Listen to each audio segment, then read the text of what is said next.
It is Tuesday evening, it's Write Night, and I need to start a new story, the story that you guys chose for me to write. So thank you for that. It was almost unanimous. I do feel like I've kind of just emerged from underneath a rock, or like I've just woken up from a really long sleep. I haven't. But my brain does feel like that sometimes.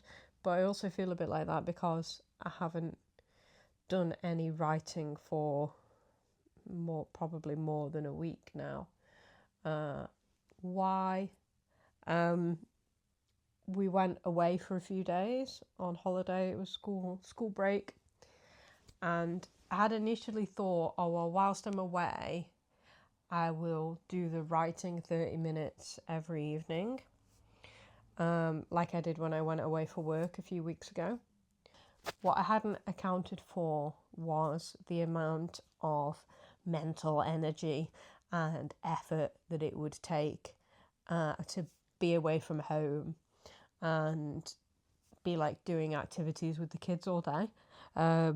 So I was just like too exhausted at the end of the day. I wasn't in the right like mental headspace to sit down and write. I kind of need like a sort of buffer around me in order to kind of get into the writing headspace. And I just didn't have that. There wasn't like a comfortable place to write in the place where we were staying. I also had a cold, so I was kind of like pushing through to get through the day so we could do stuff together. And in the evenings, I was just like, I'm done. I just need to be completely mindless and just like watch TV or something. If you've seen my last video, you'll also see that I received my autism diagnosis whilst we were away. So that has also taken up a lot of my headspace as well, and I'm still processing all of that stuff really. I think there'll be a lot more processing to come.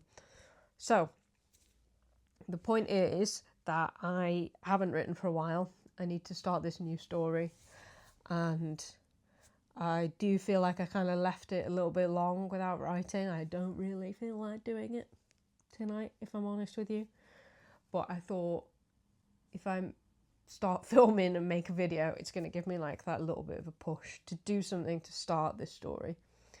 I also had a little bit of a wobble about the story because I felt like it required like quite a bit of research and stuff for me to start writing it to kind of back it up. And I felt like, oh, well, I need to like do research about this, and this first before I can start writing. And I still think I'll need to do bits of research here and there. But then I also remembered that it is a work of fiction. I'm not writing a piece of academic research. It's a ghost story. It's a short story. And I don't need to have all that evidence and backing before I start. I'm still very much in the mindset, I think, of academic writing, where there tends to be a more structured, ordered approach. And usually before you start writing certain types of papers, you've kind of already got all your research ready. So it doesn't have to be like that. It's just a story. So kind of liberating to remember that. So I'm going to kind of go into it with that in mind, and then I can dip in and out of the research as needed as I write the story. So I just wanted to tell you a little bit more about the setting for this story. So the story that you chose for me to write next is set in a psychiatric hospital in the 1960s or 70s, around 1970 I'm thinking. And it's the story of a young woman working there as a cleaner.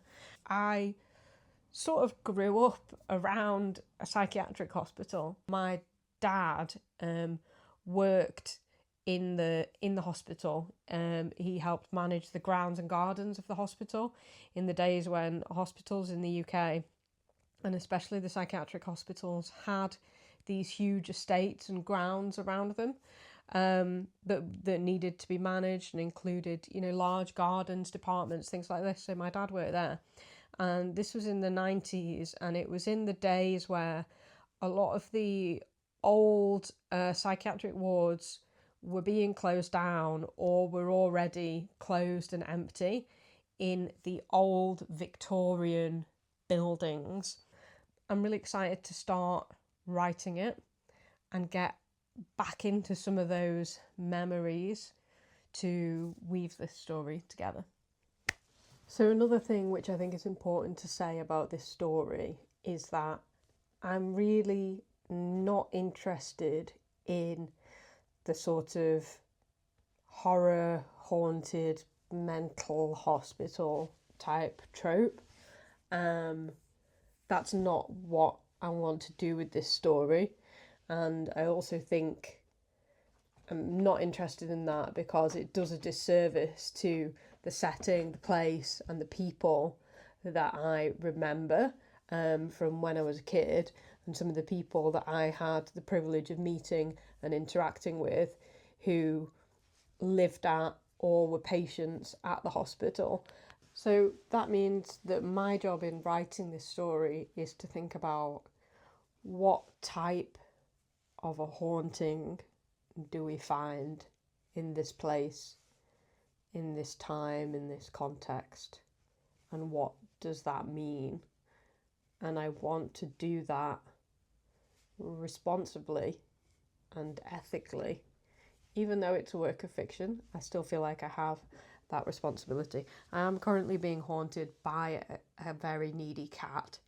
However, there it is. Okay, let's get started. Okay, I'm done for the evening. I've done around an hour of writing tonight, and I have written, just over 1,000 words. So I'm happy with that. I think there is a risk with this story because I'm thinking about the setting a lot.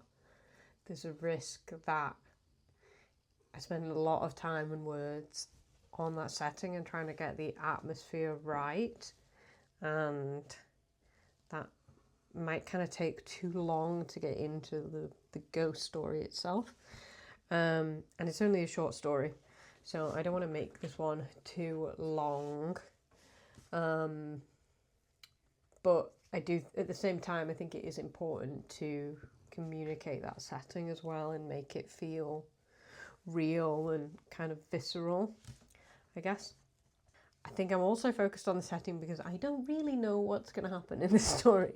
Haven't completely decided, so I'm just going to see where it takes me a little bit.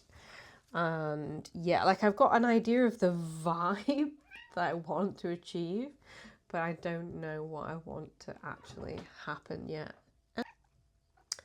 Okay, that's it for this evening. Thanks for watching. I'll see you soon. Bye.